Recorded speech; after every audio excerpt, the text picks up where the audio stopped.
Hello gardeners, from Stewart's Gardens in Simonstown. It is approaching the last third of summer and my second crop of tomatoes is growing beautifully. My freezer contains sufficient Roma tomatoes to last for months to come. And I want to share with you how I came to be in this fortunate position. But first, I need to provide you with some background information. Your plants will inevitably be exposed to one or more forms of blight, which is a fungus from the soil worldwide. It needs a substance to grow into and has little roots called hyphae. They enter the host plant and make their food because they can't photosynthesize to make their own food. You can be sure that your plants will be exposed to the virus at some stage, so you need to develop strategies for your plants to combat the fungal attacks. Here is strategy 1. In late winter, I grew these Roma tomatoes from seeds in a grow light box. I planted them in raised beds in spring and had very few pest problems until midsummer, when pests became more active. I start my succession planting just before midsummer. Midsummer is when I know from experience that severe blight attacks are the order of the day. For this reason, I have been growing these Roma tomatoes from seed. They've been growing for about 6 to 8 weeks now, and we are going to plant them in the bed today. I'm going to be giving these young determinate Roma tomatoes an aspirin. I dissolved 1 aspirin in 4 liters of water. 1 aspirin before, so it's a low concentration. It is good practice to spray your succession crop before the outbreak of blight. I use uncoated 350 milligram aspirin, also called salicylic acid, tablets that break down as it gets into the plant. It mimics a hormone that triggers what is called a systematic acquired resistance, or SAR, response, which tricks the tomato plant to beef up its defenses.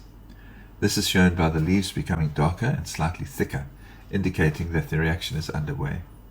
The mixture lasts for more than 2 weeks. However, it's important to first test spray 1 plant and wait for 24 hours to see if your plant could be adversely affected.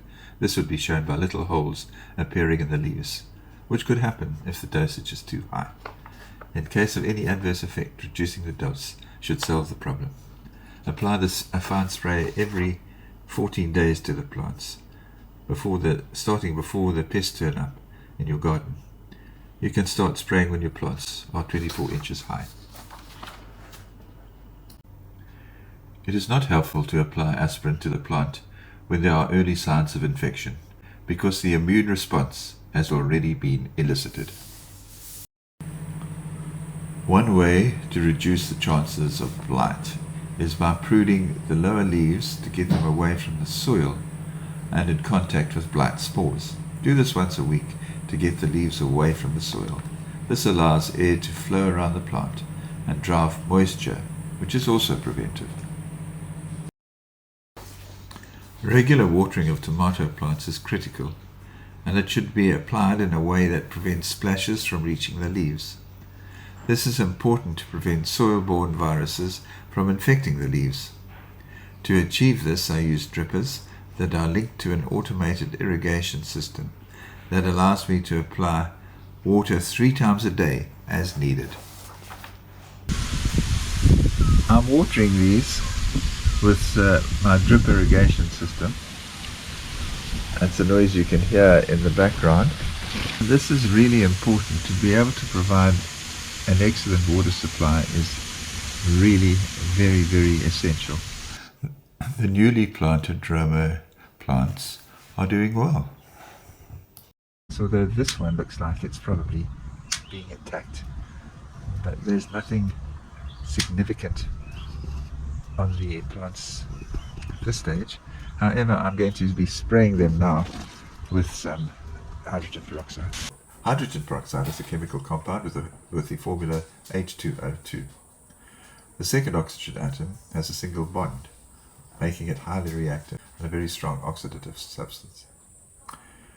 In nature, when plants are attacked by fungi, they produce hydrogen peroxide in an effort to protect themselves. when you spray hydrogen peroxide on your plants, you cover the fungus with hydrogen peroxide, which then oxidizes the fungus and kills it. Oxidation is the loss of electrons. And Quinn in 2011 showed that when plants were exposed to hydrogen peroxide, the mitochondria in leaves were affected, which then implies that the respirative process is involved in killing the plants. I use 38 milliliters of hydrogen peroxide to a liter of water when the fungal attack is mild, or 74 milliliters of hydrogen peroxide to a liter in a severe attack. This is based on the work of the rustic garden, which I have followed.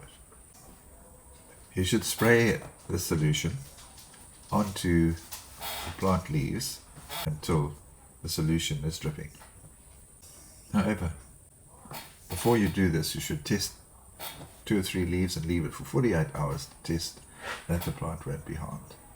If there are little small spots appear, then you know it has a potential. However, I haven't found any problem with the concentrations I mentioned.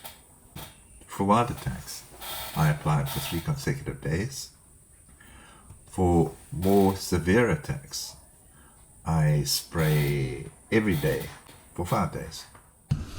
The hydrogen peroxide has been applied, and you can see the leaves are dripping.